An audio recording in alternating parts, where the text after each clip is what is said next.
This shows you how quickly things have changed. This is conversation, obviously, from President Biden and a reporter just last month. Is the Taliban takeover of Afghanistan now inevitable? No, it is not. Because you have the Afghan troops have 300,000 well equipped as any army in the world, and an air force against something like 75,000 Taliban. It is not inevitable. Not inevitable a month ago, and then there was a 90 days that they thought it could be inevitable, and then it became 6 days, and everything fell apart. He got rid of all of the conditions-based withdrawal policies, and so what we have seen from the Biden team is no conditions put on the Taliban or the government of Afghanistan in order to get the U.S. troops out. And I think therein lies the disastrous failure. It's hard to believe the generals allowed this, or, of course, if the commander-in-chief says it, they have to do it. And I'm not privy to what was going on in there. But this was a total miscalculation, which could have serious consequences, which is having serious consequences. Joe Biden directly blamed the intelligence community for this failure.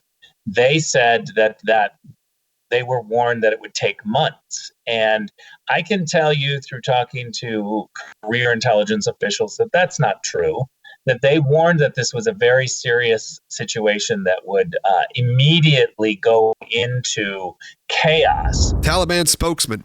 Today is a great day for the Afghan people and the mujahideen. They have witnessed the fruits of their efforts and their sacrifices for 20 years. Thanks to God, the war is over in the country. You're seeing people fall from airplanes as they take off. You're seeing images of fathers with their face in their hands because their 15-year-old daughter, Logan, think about this. A father's 15-year-old daughter is taken from him by armed men, and he doesn't know where she is. The truth is, he does know, figuratively where she is, but he doesn't know where she is literally. Logan, that is a situation that no American, no matter your political affiliation, should stand for. America's got to be better than this. You tweeted out yesterday that the disasters of Syria, Libya, and Afghanistan all had Susan Rice, Wendy Sherman, and Joe Biden leading the way.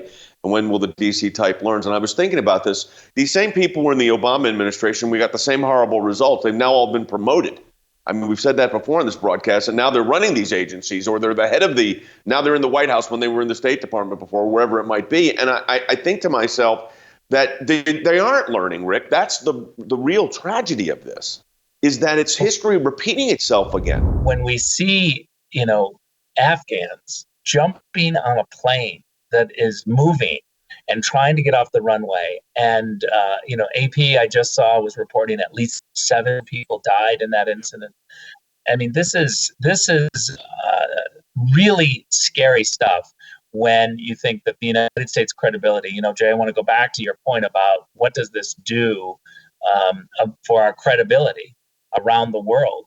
And I think that not only are our enemies looking at this, and what kind of message does this send to Iran right now, which is clearly trying to take over Iraq?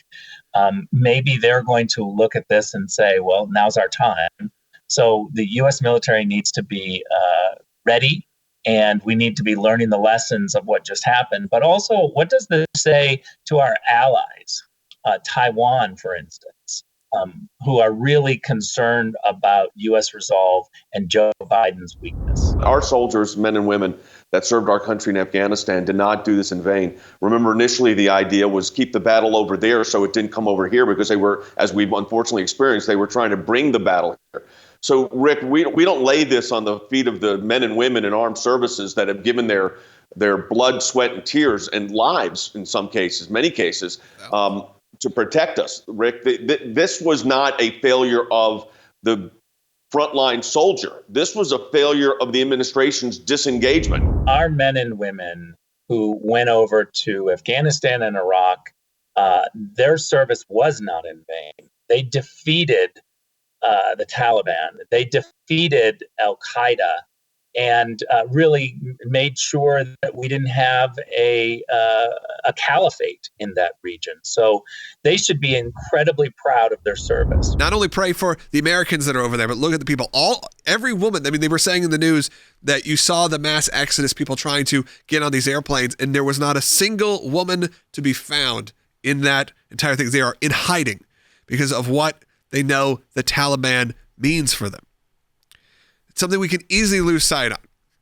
And it's something that it's very easy to go to lose sight of your own narrative. And I always say that, people don't want to be, stuck into claiming that if their guy had a success or a failure. This is time to be honest and say, look at what's happening. How do we address it? Not just politically.